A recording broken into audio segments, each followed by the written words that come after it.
Mga kapuso, may pwedeng makitang mga bulalakaw bukas, lalo na kung maganda po ang panahon.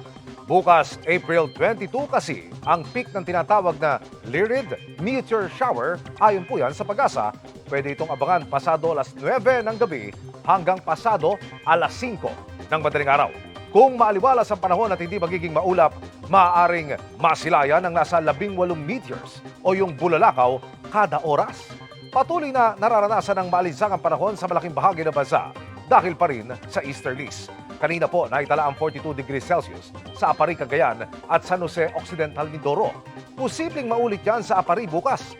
41 degrees Celsius naman sa iba pang bahagi ng Cagayan at Mindoro provinces, Puerto Princesa, Palawan, pati sa Zamboanga City. Base naman sa datos ng Metro Weather, umaga bukas walang ulan sa halos buong bansa, maliban sa ilang panig ng Zamboanga Peninsula, Sulu Archipelago at Ilocos Region. Bandang hapon, mas marami na ang posibleng ulanin sa Northern at Central Luzon. May malalakas na ulan sa ilang lugar kaya maging handa sakaling may pagbaha o landslide. Posible rin ulanin ang ilang bahagi ng Northern Mindanao, Caraga, Davao Region at Soc-Sargent.